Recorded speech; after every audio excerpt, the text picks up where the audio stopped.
We've been waiting so long, the season's finally here. Soak it up and cheer, cause T-Wolves Talk is here. No need to fear, the wait is now gone. So farewell so long, cause T-Wolves Talk is on.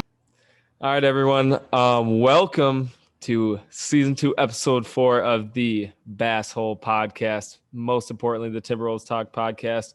I'm Chris, and Peyton looks like he is at a very warm place right now on a September night in Wisconsin. Naples, Florida, man. Here we are. That's right. Pleasure to join you.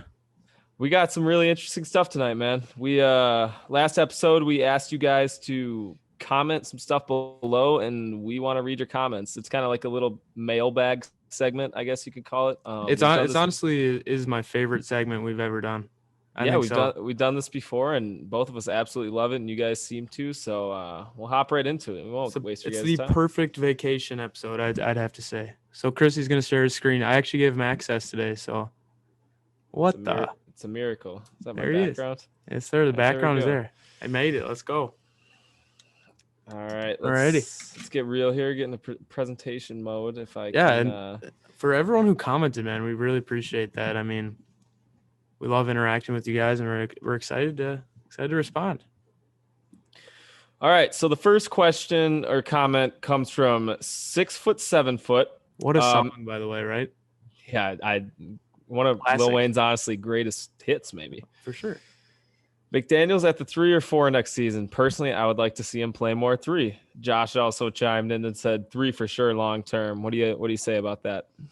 Well, so I'm right with Josh here. I think if you put McDaniels at the 4, it's really going to stunt his growth as a player. I think to use a word that Dane Moore likes to use, if his archetype is kind of like that KD type player, 3 and D, we want to see him. He already has a very solid defensive ability, but we want to develop that offensive ability. And I think if we put him at the 4, I just don't think he's going to be able to blossom into that player that he's really meant to be. What do you think about that, Chris?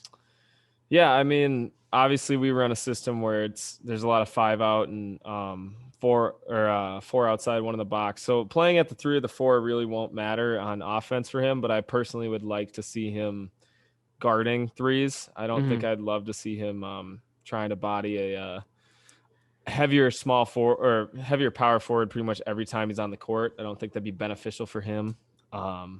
Or he is capable, though. I think he is capable of guarding a 4 if need be. And exactly what you said, it really, with the offense that we run, it doesn't really matter. The only people that care about it are people that are like checking the starting lineups and stuff. But once you get out on the floor, especially with how we play, it doesn't matter if you're the 2, 3, or 4. Everyone kind of plays the same role. Yeah. All right, I'll read this next one. Andrew Kanoki said, I want Chris to do the dance that King made. And if you guys have never seen this dance, I might throw up a little clip right here on the screen. And I agree. I think everyone wants to see Chris do this exact dance. And I got a challenge for you guys.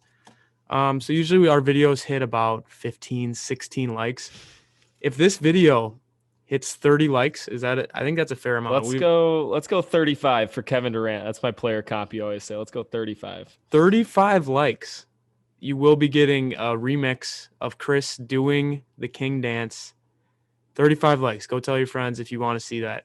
Chris he's got good dance moves, so I think he could pull it off well. Yeah, we'll see what happens. You guys got to hit that like button first, though. Yep.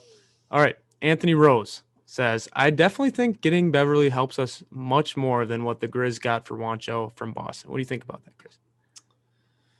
I would agree. I think every team obviously has their own personal needs, and I think Boston will benefit from another stretch 4 because, I mean, I don't know. People classify Tatum as a 4 or a 3. It really doesn't matter, but they don't have too much shooting depth off the bench, and they really don't have that much height besides Taco Fall in general. They always seem to play small ball. So I think that's a good, Juancho in his first season over with the Timberwolves, people forget, was averaging about 12 points, and he was shooting the 3 ball at a 40% clip. So, if the Celtics get that Juancho, they're going to be in good shape. I mean, that'll be a good pickup for them. And the same thing is, if the Grizzlies get a maxed out potential Jarrett Culver, they'll get their worth too. Everyone forgets he's 22 years old. Obviously he has major issues, and we were not able to fix that in his early stages of his career.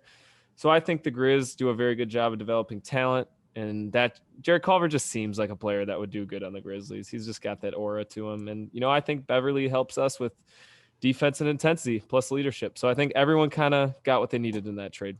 Well, see, I think that this question is a little, it's a complex question with the comma right there. I think what Anthony is trying to say is, because I remember last episode we said that maybe we would have rather got the trade package that the Celtics got for Juancho, or that the Grizzlies got for trading for Juancho, because they got Carson Edwards and who else did they get? We got to look it up again. God damn it. We had it. They had Carson Edwards last episode. But okay, so I think what he's trying to say is that we were saying, maybe like we could have got more for Juancho than just Pat Bev. I think that's what he's trying to say. But he's trying to say that he would rather get Beverly than what we could have got from. Yeah, I would agree. I don't think Carson Edwards or whoever that role player was that, Boston shipped off for Juancho. We don't need a backup. I guess we got Pat Bev, but I think Pat Bev is more talented than Carson Edwards, and we don't need really any more depth. We just need veterans. So I think I would have had Beverly as well, besides two young players. That was a deep question. The comma got me, I think. I think the punctuation really. Yeah, good question, that Anthony. did get you. Good question. Oh, there's the man of the hour. Juancho stat predictions for the Celtics. Thank you so much for commenting, Greg Weasley. I'll let you take this, Peyton. Well, I think that I do think that Juancho is a good basketball player. I think that, like you said, he averaged 12 points his first year on the Timberwolves. I mean, we saw that iconic first half performance against the Lakers. We've seen the greatness. Last year, he was terrible for the Timberwolves. He was awful. I think that, I think maybe we can see somewhere 8 points, 8.7 points, maybe 3 rebounds, 1.6 assists, maybe somewhere around there, 2.3 threes a game. That's kind of where I'm thinking. A little bit of a revival, but not exactly where we saw him 2 years ago. Yeah, I mean, it all depends on if he's gonna get what is his role gonna look like on this Celtics team, because he might not even play. Yeah, we have no clue what Juancho's role is gonna be like on the Celtics. Maybe he doesn't even get solidified bench minutes to start the season. So I think a safer bet would be around 4 to 5 points a game, accounting for the minutes he didn't really get in the beginning of the season is my prediction. And I would say about 1 to 1.5 threes per game, I think is a solid number for Juancho for the Celtics. Yeah. I mean, I think obviously if I'm a fan of Greg's, I hope that we can see that Juancho that we expected to see last season, maybe 15 points a game. That'd be crazy. That the that Celtics jersey would be worth then. It. That jersey would have been worth it then for Greg to buy. Kind of going off topic a little bit. I don't know who exactly said this, but there's an NBA player. I think it was KD that said this, but random, he goes, everybody's a different player when international play starts. And that holds very true for Juancho, Ricky Rubio, Evan Fournier, Gobert was getting more points. Do you think it's just pride, or do you think players excel more, role players excel more in those international roles? What do you think? Well, let me take that question and just switch it around. Look at the Team USA. You got players like Zach LaVine, all these players that are playing completely different from what they play during the NBA season, actually playing less of a less quality game than what they play during the NBA season. So yeah, I definitely think it's a whole different game. And yeah, when these guys are on the team and they're the actual leaders of the team and they're putting on for their country, they're definitely going to be playing with a lot more pride than when they're playing for some random city in the U.S. I think that's 100% true. Definitely. All right, Chris, I think Justin Fields will lead you to a 4 and 13 record for you guys. And as a Vikes fan, I wish the worst for your team. I am Timberwolves fan. I love your comments every single time you lay them down. And, if we end up going 4 and 13, I'll remember this, I guess. But no, I appreciate it. Well, I mean, let's get a recap. I mean, no one here really pays attention to the Bears games. Did Justin Fields get in the game at all? He got in 5 plays actually against the Rams, and he went 2 for 2 with 10 yards and a touchdown in those 5 plays. So I mean, he made the most of his 5 plays he got. How'd Andy look? Because I know like 19 for 29 with 200 yards, a pick, no touchdowns. I think his longest pass attempt was 15 yards. He averaged 5 yards every pass. sounds like Kirk. That is a Kirk's. That is not throwing the ball downfield. So we'll go off of that. Maybe Yeah. Justin Fields does go 4 and 13. All right, Karl Anthony Towns pisses me off the most now. What I think of it. You 2/3 gotta learn how to read, man. Go back. What do you say? Karl Anthony Towns pisses me off the most now that I think of it 2/3 into the video. Oh, okay. His underhand passes make me want to turn off the TV, run a few laps around my house, and run into the wall to waste energy because of my frustration. Dude, he's got a Well, way with words. He has a way of making a great name, and he also has a way with words, man. It's well thought out question, I guess. Or that's a statement. That's just a statement. I think that's not even a question. How do we man, respond to that? I mean, I guess I don't really notice his underhand passes that there's much. more to Karl Anthony Towns that makes me angry than his underhand passes. I'll tell you that. Yeah, I would beg to say his defense and his just overall toughness makes me a little bit more mad than his passing, but I don't know. I could see it though. I could see Karl Anthony Towns. I mean, it's kind of like the sleeper. It's like your favorite player actually is the one that pisses Makes you off the the most most. mad. Like same with like Anthony Edwards, I guess maybe sometimes we get such high expectations for him that when he doesn't live up to them, Or when he shoots mid-rangers. yeah, no, he's got to quit dude. I'm excited. I'm getting excited for the season, man. Like just getting mad at Anthony Edwards again. Well, I guess to close this comment out, I would say, hopefully he doesn't make you want to do that this year. Hopefully we're better. Hopefully you don't have to waste all your energy running laps around your house and running into the wall. So there you go. Oh, Jared, he's a classic. He's a classic responder. From a distance, does his profile picture look like a human head, kind of like a? See, it always kind of reminded me of Cade Cunningham in an Oklahoma State jersey for some reason. It kind of looks like a robot to me, and then you look closer, and it's actually a Lexus steering wheel. That's just The more you like, know. the It more looks you like know, a person, man. It does. It really does look like a person staring like into the distance. Yeah, on like a small phone screen with you guys watching right now too. It probably kind of looks like that. It does. I'll read this one because Yeah, you've been go having ahead. trouble. I do struggle reading out loud though. It's one of my biggest fears. So I'm just gonna try to squash that right now. So from Jared O, he said, Philly would be crazy to trade Simmons to Houston for John Wall. What percentage do you guys think we, the Wolves, have at trading for Simmons? If he lands elsewhere, what do you predict our record will be? If we keep all of our players currently. That last part doesn't make a whole ton of sense, but So I think I'll try to analyze that as Yeah, you best try. as- You go yeah. into it. So to answer the first part, Philly would be crazy to trade Simmons to Houston for John Wall. I would agree if that straight up trade ever happened. Oh, which yeah, it would, straight would up never for sure.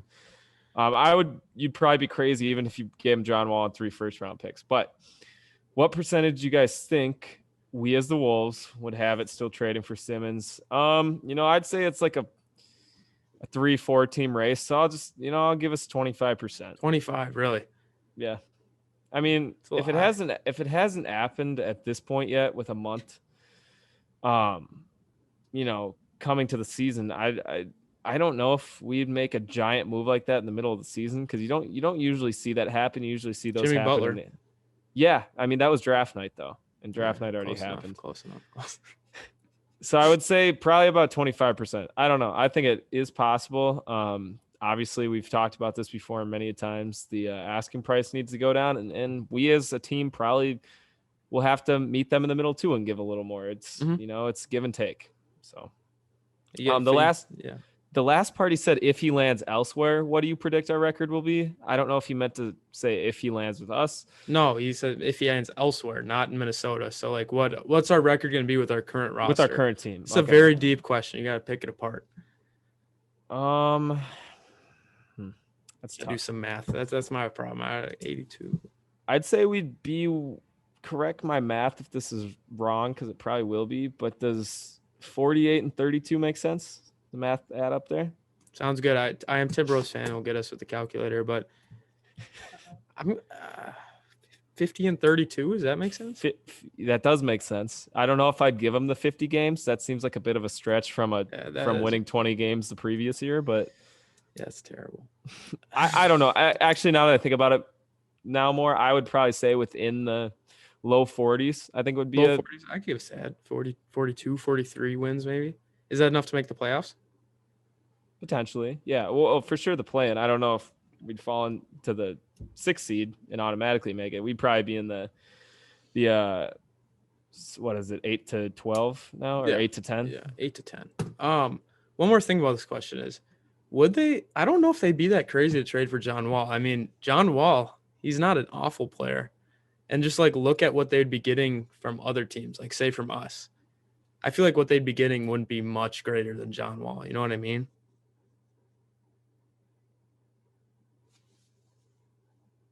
Did you leg out, man, or are you just staring?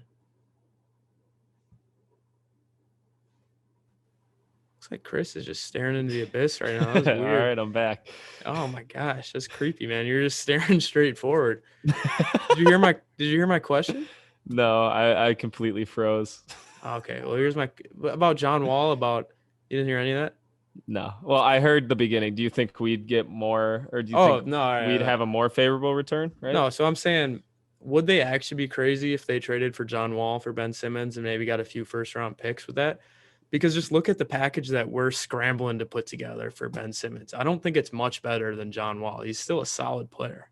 He's a solid player, but he's not going to have the franchise changing ability that a Malik or a Jaden would have if they were young, or maybe it would probably have to be a D'Angelo Russell. So would you rather have a 25-year-old D'Angelo Russell? I mean, I would. I'd much rather have D'Angelo Russell, but I thought he was off the table.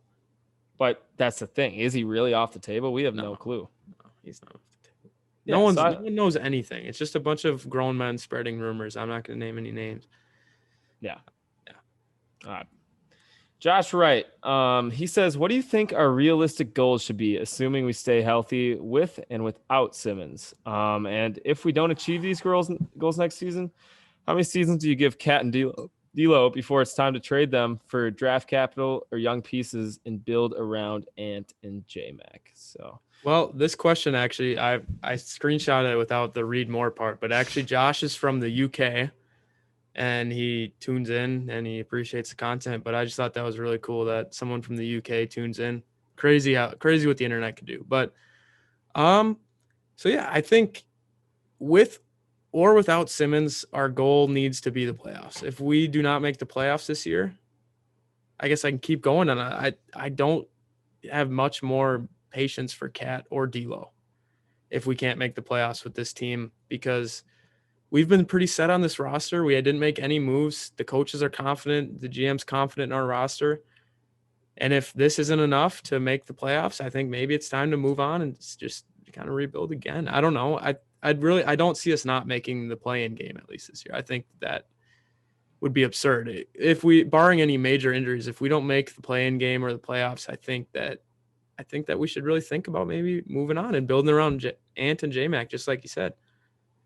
Yeah, I think my thing is too is like, I think obviously the realistic goal should be to make the playoffs, but I guess, is it the worst thing in the world if we like barely miss it at the 11th seed, but we're above 500 and we've shown improvement? What do you say to that? Yep. I guess I'm overreacting obviously earlier about dumping Cat and D'Lo. If something like that, I'm just saying if we have another terrible season like we've had the last couple seasons, then if that happens, then I don't know. But if we show improvement, everyone plays well, then you know what? Obviously, we're not going to get rid of Cat or D'Lo just next season. But if this becomes a reoccurring thing next couple seasons, then obviously you got to move on because they're not the ones.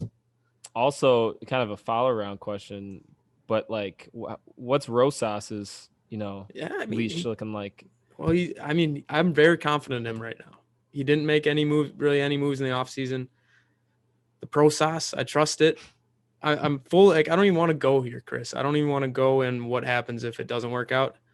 But if it doesn't, there's a lot of other people out there that are capable GMs that maybe would be making more moves in the offseason. So, and there is like, people act like this isn't a realistic question, but I think it's okay to be talked about. Look at he's made. It's not like Rosas has been perfect so far. Like, obviously he had the franchise changing trade that shifted our whole team, but you forget about the Jarrett Culver draft pick and whether that's just him reaching and not him not being that good or us not developing that well, that does fall on Rosas, I think. And like, as well as staying with Ryan Saunders for the first part of the year, like that was also his does choice. fall. Yeah, that was his choice. He didn't have to. He could have fired, Saunders and got Chris Finch.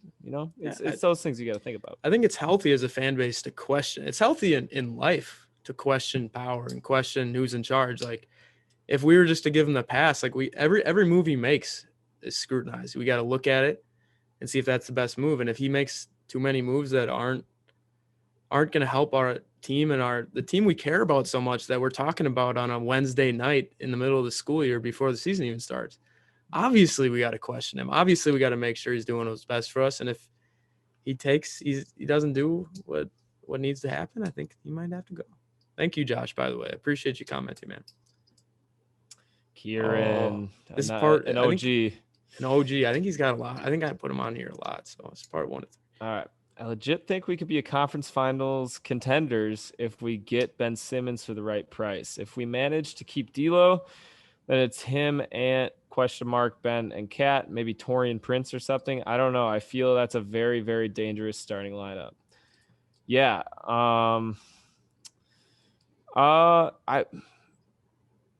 I'm not going to say, you know what, you worded, I said there is a possibility you could be conference finals contenders with a starting lineup like that, but you also have to look at what are we giving up for Ben Simmons? Like you put the 3 is a giant question mark because I don't know who we'd have left because we'd be shipping off a lot of players.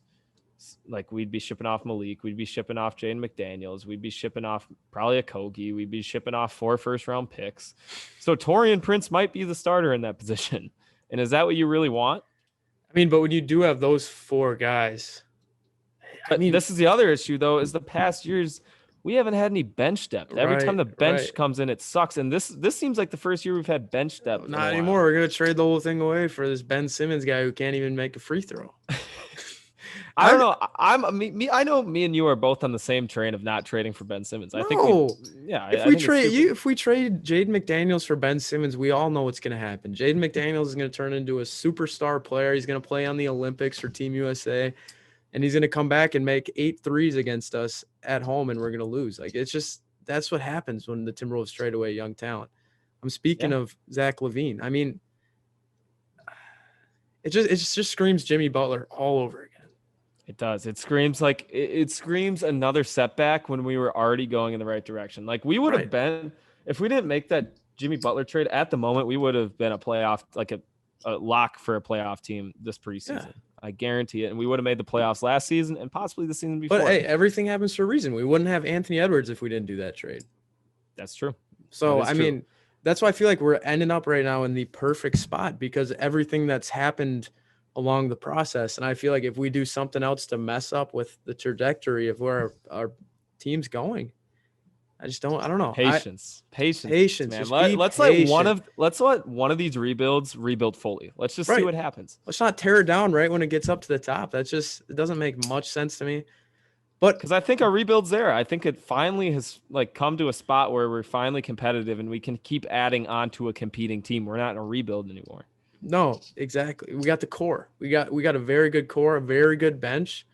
And is getting up all that worth it for Ben Simmons? I mean, let me tell you that it's great for all these Instagram pages to talk about. It's great for Darren Wolfson to talk about because it gives them something to talk about. Players. Because face it or not, we have not had much to talk about these last couple months. And this is given all these Timberwolves accounts and all the stuff that you see about the Timberwolves. It's giving everyone something to talk about when maybe it's not that much of a reality than it is. It's just actually giving people something to talk about. So I think because you scroll through Instagram and all you see is Ben Simmons Timberwolves, Ben Simmons Timberwolves. Till everyone thinks that's the reality of what's going to happen, but it's probably not going to happen. And I think that I don't know. I just don't think it's going to happen. I'm very content with it not happening. I think you can make the hot take. You might have a better chance of being conference finals contenders if you don't trade for Ben Simmons and keep your core. We don't know what this core looks like healthy and playing together. Yeah, just let it play out, man. Seriously. We're about to get fan mail from Malik Beasley, but we don't want him traded. Come on. No. No. on All right. Kieran again with a comment here. I don't like Jake Layman. He's useless 9 out of 10 games. Yeah, I'd agree. I don't know what he contributes, to be honest. Maybe some Chris- length and defense and clutch time, but Chris, I'm gonna have to disagree with you here. I'd say he's useless 8 out of 10 games. I don't think you can give him 9. I think that 2 out of every 10 games, I think he can. He's not useless. He's not good. he But serves useless, a purpose though Yeah, sometimes. I'd say for sure 4 out of those 10 games he's making mistakes that are gonna hurt you. 6 out of those games he's not doing much to like hurt you. He's just kind of there, useless, I guess. But then But maybe does him not doing anything hurt you? yeah. So actually, not 6, 4. Okay, so 4 of the games he hurts you. 4 out of the games he's nothing, and then 2 of the games he actually helps you. He might make 2 threes or something like that. Okay, I'll give you that. There you go. I'll give you that.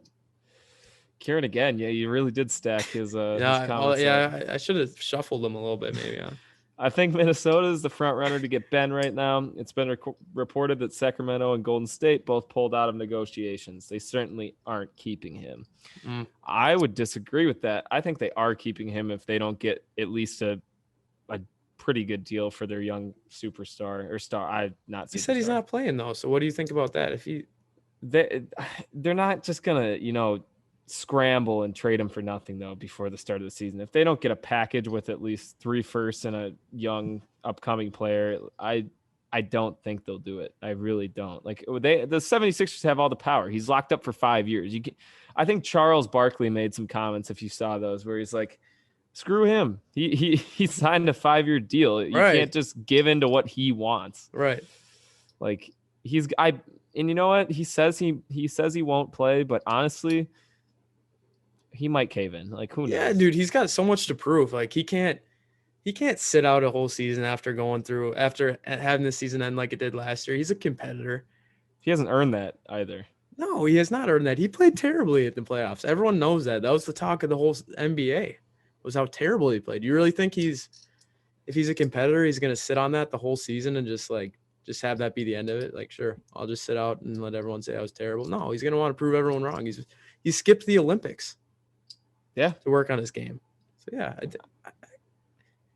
I could see him not leaving the 76. Maybe they could work something out.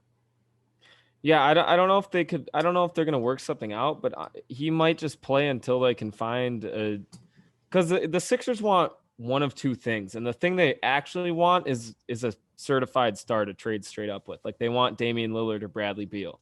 That's what they want. But their second option is obviously a young, promising player and a few first-round picks. And at the moment, neither of those are really available for them. Like there are trade packages that we've offered and that other teams have offered, but if it's not enough for them, then what's the point? I don't know. It's like not even worth it. There's no packages right now. I'll let you have that one. Yeah, I could do this one. All right, Malik 824, Okogie, least favorite Wolf by far. Really? I could see that. Okogie, he's easily a hateable player. I mean, especially, I swear to gosh, man, there was a stretch there last season where we talk about this stretch all the time where he missed. I swear every time I looked up at the TV, he missed a 3. It was ridiculous. Yeah, it's pretty easy to. I think was that who I said it, wasn't it? I don't know. You could have said him because I think I said him and you said Jake Layman. No, I did not say Jake Layman. I would never. Who'd you say? Because this was a comment in response because we asked each other who our least favorite players was. I don't remember. We'll have to go back in the archives. Definitely not Jake Layman. I said that was the popular choice, but not mine. Okay, that's fair. Oh, Mason, the classic, man. This guy. He's your guy. Oh, he's been with us since the beginning. I think he was with us when we were just the Bass Hole podcast. He said, I think a watch party would be a great idea, boys. It would be cool to have a live chat interactions with you guys as well. And yeah, me and Chris were talking about this earlier. I mean, once I get back from vacation, dude, I'm so excited to figure out how we're going to do this live stream for the game and just how we're going to get it going. Because I think it'd be great. Like it's going to be a good opportunity to kind of just chill out with you guys. Talk about expectations for the season. We're all going to be super hype and super into it. It's going to be a good time. So we're both super excited for that. All right, P Mars, classic commentary. Extra height will help Ant switch on to bigger players on defense and get his jump shot over defenders on offense. I think he was more like 6'5" last year anyways, so it's only an extra inch. Ant is going to poop emoji on the league next year. You know what? I did see this comment after we posted the podcast last week, and we completely forgot to mention defense. And I actually do agree it will help him a little bit on defense with extra height. Like he can switch on to some taller players, maybe not one of the guard roles. Maybe he could switch on to a larger wing. Yeah, dude. I mean, obviously, P Mars is kind of alluding to it here. I mean, did he really gain that much, or was he actually 6'5" last season? So. Yeah, I think that I think he was going to poop on the league anyway. It didn't matter. Yeah, I mean, so I forgot, this is kind of a weird cross section here, but isn't Zion 6'6" too? Yeah. So they're kind of like Zion's just a big ant. Like 50 more pounds than Ant. Yeah, he's just a 50 plus pound ant. And veterinary medic. So which players would you trade Cat for one for one? I mean, this is actually a great. I'm gonna be honest. This is a great question. What are you Googling, bro? We can see your screen. I know. That's what I'm saying. I was gonna Google the top 100 NBA players because obviously there's a multitude of players that I would trade Cat for. One-on-one. Right. So like, I gotta obviously make my list right here. Okay. Andrew Wiggins. I would. So, I mean, it's got to be realistic. So yeah, let's go through until we maybe reach Cat, right? Right. Okay, so yes. You trade for LeBron right now, age 36? Yes, I would. Okay, I would agree. Kawhi, yes. 100%. Giannis, yes. Curry, yes. Anthony Davis, yes. Luka, yes. Yes. KD, yes. James Harden, yes. Damian Lillard, yes. I'm not as willing to with Damian Lillard, but yes. Jokic, yes. Yes, for sure. Tatum, yes. Jeez, he's 11. Embiid, yes. You'd trade Embiid? Yeah. So you're saying that Cat's the third best center in the league? Cat's the third best center in the league. I would agree. Jimmy Buckets, no. No, I would not either. That's a good point. I agree there. Bradley Beal. No, I would not. But no, I would agree with the no there. Paul George, no. I'm gonna go no. He's aging. Maybe. I probably would Paul George. You would Paul George? I Devin think so. Booker, yes. But that's a position of a lot of people. And we're not doing positions. Just if you think, I guess Cat's better. Yeah, right? Yeah. Like I'd take Devin Booker over Cat. Yeah. Bam. Cat, yes. Bam, no. No, for me either. Chris Paul's a no. He's too old. Ben Simmons, no. Donovan Mitchell. D Mitch, yeah, maybe. Yeah, I think I'd rather have D Mitch. It's just our roster obviously doesn't allow for it, but I agree. Okay, what about Jamal Murray? That's not a good one. I'm not a big Jamal Murray guy. Kyrie? No. Not assuming who is on our roster right now, just if you do a straight up trade. Yeah, I probably would. I'd rather probably have Kyrie if I'm going to be honest with you. I would as well.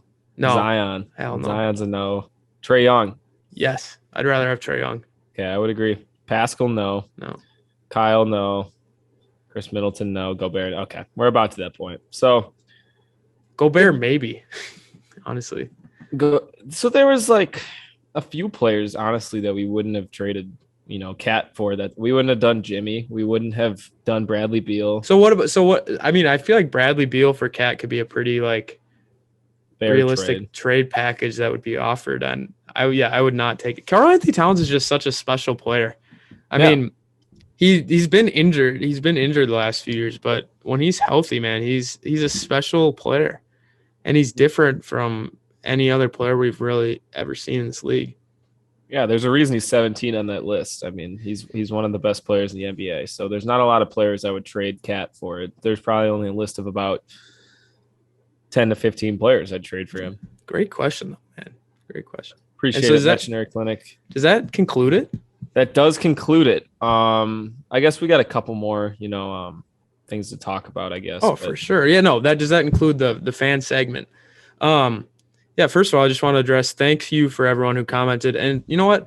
Thanks for everyone who watches but doesn't comment too, because it's like we still appreciate you guys watching. I mean, I watch so many YouTube channels and I never comment. So like I know there's people out there like that, and we still appreciate you guys. And yeah, we're really gonna work towards getting this this live stream figured out for the game. I don't know how we're gonna do it. If anyone knows how, like what the best way to do it is, because we're newbies in this, what the best way we can do it, where we can even have call-in people come in, like just how we're going to get that figured out. Just let me know. But yeah, thank you guys. And then, yeah, we got a few more things we want to talk about for sure. Yeah, a couple orders of business, I guess. I guess the most prominent news that actually happened was both Jared Vanderbilt and Jordan McLaughlin got signed to 3-year deals, both each couple mil. Were you surprised? No, I wasn't really surprised. I was more surprised about Jmac. Sorry to answer my own question there, but I mean, it seemed like from what people were saying, the writing was on the wall that we were not going to get Jmac back. That's what I mean, just from what I've heard from the Instagram and the YouTube comments. Your league sources were telling you? Yeah, actually, I called a friend close to Jmac and his and he said he didn't know anything. So, all right, Darren, thank you. Yep. I was texting with Jmac's high school teammate, and if anyone doesn't know where that's from, I think we have a Rondé House Jefferson clip with him. You should go check out. I think we love Darren. We love Darren. But yeah, I agree. I think it was really clutch that we got Jared Vanderbilt back. He was the one I really, really wanted back. Jordan McLaughlin. Obviously, it's nice to have depth, but I don't think we really honestly needed him too badly, especially after the way he played last season, because I don't think that gets talked about from the second half of the big season with all the trades to the COVID season. He regressed, I would honestly say, tremendously. Like he was almost our sixth man, the half season, and for the full COVID season he wasn't really getting backup minutes. And whether that's attributed to Rubio or not, it's not going to matter, because now we have Pat Bev. So it's going to be the same type of situation. He's going to have to be playing through to earn minutes. Yeah, that's kind of what I was getting at with, I didn't see it was as necessary to get him, but Vando, like he was on all these team like workouts in Miami and stuff. Like he was going to be on the team. Everyone kind of knew that. Like it was everyone, like, I don't know how to speak anymore, but yeah, I guess kind of transitioning to that. What do you think of I saw some comments on, the team's Instagram when they were posting like the medicine ball volleyball, dude, and like everyone's like, get back on the court, you guys. No, you know what they messed up on? They posted all the players. They said like waking up early and getting on the grind. And they posted a picture of freaking Cat on his phone. Yeah, I know. Oh yeah, lifting with like the Jordans on. I'm like, no, they said like Cat already, who has his work ethic questioned. They're really gonna post a picture of him sitting on his phone at the gym. Like who is in charge of that social media account? Like that is terrible. Obviously, he was probably just checking his texts or something. But like, really, that's the picture you're gonna post? Yeah, or it was before the workout started or something. Or even between sets. I mean, it's everyone checks their phone. Yeah, between sets, I definitely check my phone. Maybe times. He was trying to figure out what freaking lift he was doing. Maybe he had to look it up online. We've all been there. Yeah, I mean, I think there's too much made into the fan hate from them going to Miami. And, at least they're in Miami. That's awesome. That's such good team. And it's not they are playing. They are practicing in Miami. They've posted pictures of them at the courts too, practicing. They're not just having fun on the beach in Miami. Dude, even if they are, I'm fine with that. That's team bonding right there. Yeah, that's great. And all the new players are there too. Like Pat Bev and Torian Prince are there. And McKinley Wright. That's right. Yeah, it's awesome. That's what I'm saying. Like, I don't care if they're honestly, I don't care if they're running like actual practices, which they're probably not. More like a captain's practice and like pickup and stuff. But as long as they're there bonding, putting in work, they're each putting in their own work like that. That's awesome. We've never had a team really do that before. You can question their play on the court at times, but this is one of the most tight-knit groups in the NBA. Like, you could argue like maybe that championship Lakers team had like some really good chemistry and personalities, but this Timberwolves team is like as tight as I've ever seen a Timberwolves team or an NBA team before. Because they've been through the gutter, man. They've been through the bad stuff. Now it's time for the good stuff. It's coming. It's coming. It's all part of the process. Trust the process. Don't trade for Ben Simmons. Yeah, that's a big no. The other thing is, the other big piece of news was Patrick Beverley. He had a media day or something. The Wolves posted, and he said he doesn't plan on missing the playoffs with the Timberwolves. He's never missed the playoffs in his career once. Are we going to make the playoffs? What happens if we don't make the playoffs? Does Bev just go screw this and leave? To that comment, all I say is okay. Okay, that's awesome. You've never missed the playoffs. I love the attitude. I love that you're bringing that. But we knew he was going to do that. When you think about Bev, you think of he's not going to fold and he's not going to say oh, it's okay if we don't make the playoffs. I would hope that no one on the Timberwolves would say it's okay to make the playoffs and miss the playoffs. It's not okay. Yeah, whatever. It's not okay to not make the playoffs. And we've already talked about this a lot on this podcast already today. I think everyone's expectations should be the playoffs, and if it's not, then maybe we start questioning things. But yeah, Pat Bev, I hope this isn't your first time missing the playoffs. Yeah, that would be.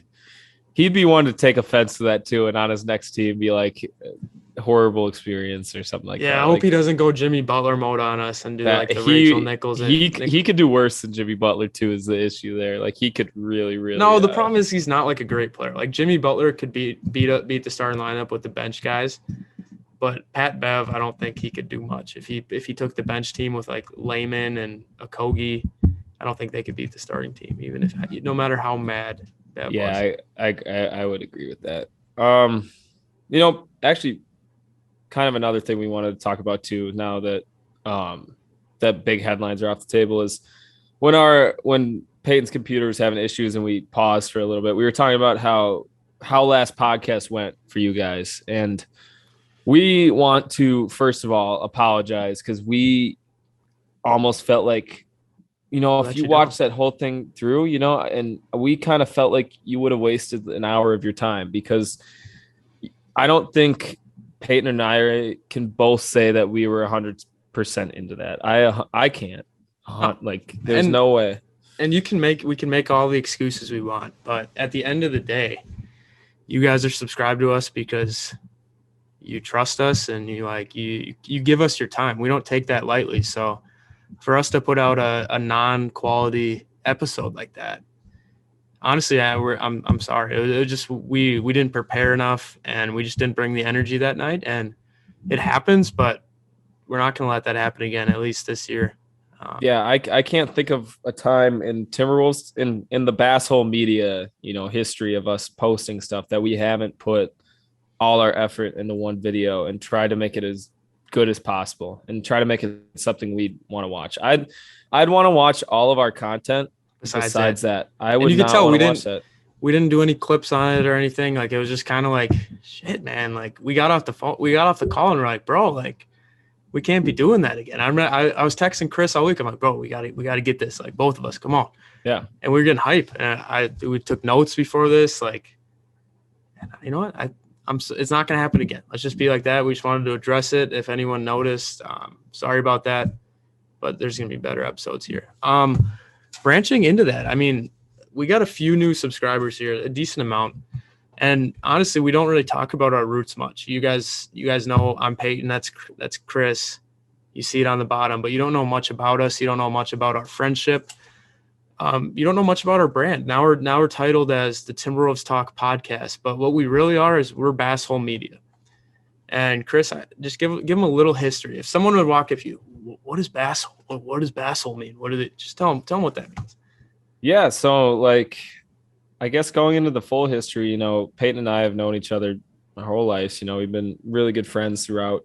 You could say best friends. We've known each other since we were 9 when months when you say our whole lives, man, it's before a year old. This goes way back. Yeah. So, we bought a boat when we were 15, I think, 14, 15. Mm-hmm. And, we had it for 3 or 4 years. And before, at that mark, at the 3 or 4 year mark, when we were both, I think it was freshman year once COVID hit, the second semester of freshman year. we decided to make a YouTube channel.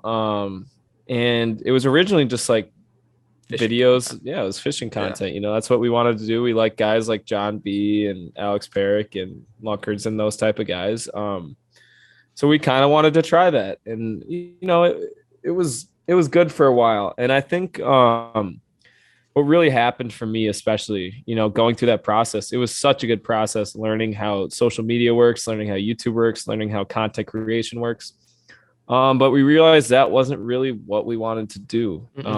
It made Peyton and I both not like to fish because we felt like it was taking away from the actual experience of going out there and fishing. And the whole point of fishing to us personally is me and Peyton, first of all, spending time together. That's one of the main ways we hang out. And second of all, just enjoying, a relief from school or work or life or whatever it is. And when you're filming, that's not a release from that. It's more so work. It adds pressure. It adds pressure to it because if you're not catching fish or you didn't catch that fish on camera, like it just creates so much stress that is just not necessary. And like you said, I mean, we're busy guys. We got a lot going on. We got social lives. We got drama. We got all that stuff. So when we get out on the boat, the last thing I want to deal with is more of that shit. Yeah. And then also you got to go home and you got to edit that stuff too. So it's just never ending. So yeah, keep going. But yeah, we just decided fishing videos. That was not it. So, I mean, I would say at the end of we were still making fishing content when we had the idea during, quarantine to start a podcast. And originally it wasn't. Whose idea was it? I think it was mine. If I'm going to be honest, I think it was mine. It had to have been. I'll credit you with the podcast idea, but I'll credit myself with taking the initiative to start the YouTube. We didn't even talk about that. But that's fine. Yeah. So the most random thing ever, like just a podcast. What? Yeah. So we started a random podcast where we talked about random stuff. And no, if you go back and watch, we literally. You guys can go back and watch those videos. Those are from like a little over a year ago, I think. Less than a year ago. Less than a year ago. You guys can go watch those, and they're probably, now that you know us and our personalities a little bit better, you probably think they're a little entertaining. But to a person just coming in, that you'd be like, "What the hell is this? Like, this is just random shit." And we talked about the most random stuff. Yeah, like stuff no one probably cared about if you didn't know us, which is why we didn't just randomly, decide to do a talk about Timberwolves. We started talking a little bit about sports on those podcasts, and that kind of transitioned into the NFL, NBA. And then because we're just guys being guys, like obviously when we're having a conversation, we're going to bring up sports. Yeah. And that transitioned, both of us being Minnesota sports fans to, it was around draft time. Yep. And that's when we started talking about LaMelo Ball or Anthony Edwards debate, because we had the first overall pick. And that's when we noticed that we realized that we enjoyed talking about the team. We wouldn't be doing this if we didn't enjoy talking about the Timberwolves. What we also realized is it was the best segment of our podcast. That was getting like, some videos would get over 1,000 views and be like, why are these videos doing so well, but the other clips aren't doing so well? We'd have a clip about the Timberwolves get 350 views. And then we'd have a clip about why TikTok is the worst social media app, gets 6 views. Yeah. And it was really, really random. So we're like, you know what? Like, we really decided this is actually our favorite thing to talk about. Like, we pretty much mutually exclusively started talking about the Wolves, even when we were still doing the podcast. It was almost like a precursor to Timberwolves talk. It was like a weird, awkward phase where like we both knew we just wanted to talk about the Timberwolves, but we felt bad like being the one to say, all right, like, let's just go straight Timberwolves. Because at that point I was like, I want to be versatile. I want to be able to do so. Because we also we were connecting with brands like Duluth Pack, Spring Creek Manufacturing. We were doing podcasts like that, and those were fun. But like at the same time, we were going in different directions. So yeah, and even the Duluth Pack one wasn't too long ago. That was just last winter, and we love those guys. But like, it really made no sense for us to just do random, interviews for companies and stuff like that, unless we were trying to get a sponsorship with them. Like, we're not going to lie. I don't know if we would have done a random Duluth Pack interview if we weren't trying to, be partners with them with the podcast. I mean, that's just the way it goes. We love, Tom and all them who work over there. And we still, we probably still could keep in touch if we want. We still wear Duluth Pack stuff. But that's when we realized our main focus was like, yeah, if we're going to actually, be good, let's do something we're good at, and let's put all our energy into that. Yeah, exactly. And that's kind of how this came along. For sure. And like me, like I just, my own story about it is like last year at this time, I didn't give a shit. I didn't care about the Timberwolves. I could care less. I didn't watch any games 2 years ago. And the moment we got into the podcast, I watched every single game. I remember I was sitting at home, like by myself in the basement, watching like the fourth quarter of some random Timberwolves game when we're down by 40. Just because I enjoyed watching it. And I knew I had to watch it because I wanted to talk about it and be educated, because I know Chris has all these facts all over the place, and I didn't want him to out-talk me always. You know what I mean? So like there's this little competition also that me and Chris have where we try to have the most facts and the most knowledge on the topic. Yeah. And I mean, the other thing is too, is like, from the outside, maybe it doesn't look like we're doing that well, but from the outside, maybe it looks like we have all our stuff set up and we have a rhythm and, we're happy with how everything's going. And sometimes that's just not the truth. Like me and Peyton aren't content with like the numbers we're doing right now. We want to always strive to get more numbers. Like we know what this can turn into, and we are, we've had our struggles and we're still having our struggles going through this thing. Like there's always those doubts that this is just like a joke. Why are we wasting time on this when we both could be doing homework or we could be doing random things right now? But, we really do feel passionate about this, and we would not still be doing it if we didn't think this could grow into something.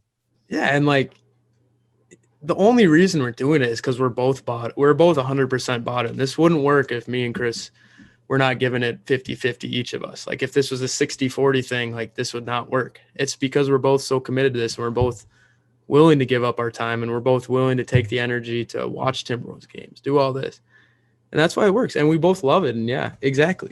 And this goes into the last segment. If you're still watching or listening, we appreciate you guys, because we got to get this out of the way sometimes. We can't just be these blank screens. We can't be these blank face on the screens. We got to show you our personality, because that's what the best part about this is, in my opinion, in my unbiased opinion. I think it's the personality that comes along with it. But so I have 4 goals I wrote down off the top of my head. So here you go. The first one is I want to be able to do at least one weekly podcast episode during the season, at least until the season ends. I want to be able to do 1 episode a week. I think that's pretty doable, don't you think? Like that one we can check off as long as we. Yeah, that's an extremely fair and, obvious goal if we're going to be, pushing for what we want to push for. And we want to give you guys what you want. I'm sure you obviously want as much content as you possibly can get. Yeah. And like also with that, like, we don't know what we're going to do with the clips. We play around with the clips every week differently. Sometimes they go off, sometimes they don't get any views, and we're just constantly seeing how many clips we want to do, when we want to release them. So we don't know how that's going to work. Another goal. I want to live stream a few of the games. I want to do these viewing parties. I want to figure out how to do that. And I think that could really bring a new dimension to our channel and grow our community, I think. Yeah, I would 100% agree. I think the viewing parties are, a super good idea. And I think you guys really enjoy that. Not every game. Obviously, I don't think we can do that every game, but if we pick out a few games, mark them on the calendar, and we do that, I think that'd be awesome. This is one that me and you have both talked about. I want to get 1,000 subs by the last game the Timberwolves play this season. Yeah, I think that's doable. We've seen other channels like us blow up kind of within a season. Chatterwolves, for example. And then my last goal, this one's kind of out there. I want to interact with one player on the Timberwolves, whether that's them coming on the podcast or that's them talking with us on Instagram or something. I want to be able to interact with one player on the current roster. I don't think it's out of the picture. I think we could do it. Yeah, I 100% do agree. And it's like, it's funny, because I have a class this semester, that's all about purpose. It's weird. It's called Consuming Happiness. Because I'm marketing-ish major. And, a goal is just a goal until you actually, you define what your purpose is and how you're actually going to set in stone why you want to achieve these goals and how you're going to go about it. You know, a goal is just a goal, you know, without a plan. And Peyton and I, you know, like I've said, we've had our failures in the past. We've already tried. Week. You know, we've already tried to, you know, get 1,000 subs. We've already tried to interact with Timberwolves players, but you know, just because it didn't work the one time, doesn't mean it's not going to work the next. You have to find a different way to do something. You can't just keep trying stuff the same way and expecting, you know, success. It's right. You got to find an educated way to do something. And we're really serious. And another one of our goals was to get 500 subs before the season starts. So we still have over a month. And within 2 weeks, I think we've gained over 50 subs. Yeah, we're right there, dude. We're right there, bro. We got 58 at this point, I think. Yeah. So if we tell your friends too, please. We need to reach this 500 goal before the season. Dude, it's kind of funny. This episode has been less. I mean, it was Timberwolves talk at the beginning, but yeah, now this is kind of more turning into like the old Basshole podcast. Like we're just kind of talking and chatting, and yeah, dude, I kind of miss it. Like it's an interesting feeling. It's different. I mean, obviously we shouldn't do this every episode, but sometimes it's okay just to sit back and talk and maybe not talk all about the Timberwolves because you can only do so many things before the season starts. And that's kind of where we were struggling with last week. I mean, we just didn't know. We'd talked about everything and everything just seemed so like beating the dead horse. Like we just didn't know anything new to talk about. So I feel like this week we did a little bit better job there. Yeah. You know, like we said, you know, we're sorry for the product we put out last week. It don't matter. That's not that we don't want to reflect on that. That's not how we want, you know, that video to reflect our name. That's not who we are. So yeah. Put that out. And I'm excited to get back up to Minnesota here. And yeah, man, let's get it. Let's get to that 500 subs. Hope everyone has a great week. If you listen this far, I really appreciate you. Thank you for listening. Make sure to like the video so Chris can do the King Physique dance. That's right. And yeah, guys, have a great week. We'll talk to you guys next week. Thank you.